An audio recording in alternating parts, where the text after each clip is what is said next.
निवडणूक आहे आणि खास करून तळागाळातल्या कार्यकर्त्यांची निवडणूक. दुसऱ्या बाजूला वंचित बहुजन आघाडी हा असा पक्ष आहे जो स्थानिक कार्यकर्त्यांचा आणि तळागाळातल्या कार्यकर्त्यांचा पक्ष आहे.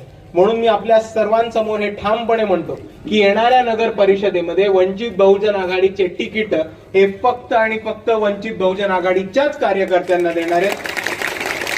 जे कार्यकर्ते पक्षाशी एकनिष्ठ राहिले, जे कार्यकर्ते पक्षासाठी तळमळ करतात, जे कार्यकर्ते पक्षासाठी कष्ट घेतात, यांनाच तिकीट दिली जाणार आहेत. बाहेरनं आलेले, इतर पक्षातनं आलेले, प्रस्थापित आले तर त्यांचा प्रेमाने पक्ष प्रवेश करून घेऊ, पण त्यांना तिकीट देऊ ह्याची कोणीही गॅरंटी देत नाही.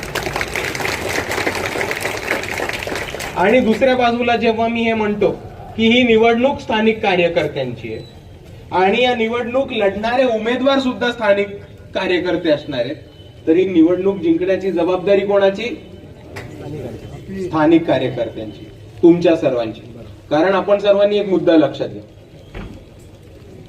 अकोला शहरामध्ये काय होतं त्यांनी फरक नाही पडत आपल्या निवडणुकीवर. औरंगाबाद मध्ये मोर्चा काढला, नांदेड मध्ये मोठा मोर्चा काढला, पुण्यामध्ये मोठा मोर्चा काढला, त्यांनी तेलाऱ्यामध्ये मतं वाढतात का? नाही. बाळासाहेबांनी खूप मोठी शिवाजी पार्क वरती मुंबईमध्ये सभा घेतली, एवढी मोठी सभा घेतली जेवढी शिवाजी पार्कने कधीच नव्हती बघितली, तरी तेलाऱ्यामध्ये मतं वाढणार आहेत का? तेलाऱ्यामध्ये मतं कशाने वाढणार आहेत? इकडच्या कार्यकर्त्यांच्या कामाने आणि तुम्ही लोकांची जो संपर्क साधतात त्याच्या जोरावरती तेलाऱ्याची मतं साधतात. जर ही कार्यकर्त्यांची निवडणूक आहे, जर लढणारे सुद्धा कार्यकर्ते, तर ही निवडणूक जिंकण्याची जबाबदारी सुद्धा इकडच्या कार्यकर्त्यांनी आपापल्या खांद्यावरती घेतली पाहिजे आणि ही निवडणूक जिंकून दाखवली पाहिजे. कारण मित्रांनो, मुद्दा समजून घ्या, टाळा नका मारू, एक मिनिट आहे. ह्या निवडणुकीमध्ये आपण लोकांपर्यंत पोचता का? आपण लोकांची मदत करता का? आपण लोकांची कामं सोडवून देता का? याच्यावरती खूप सारं मतदान अवलंबून राहणार.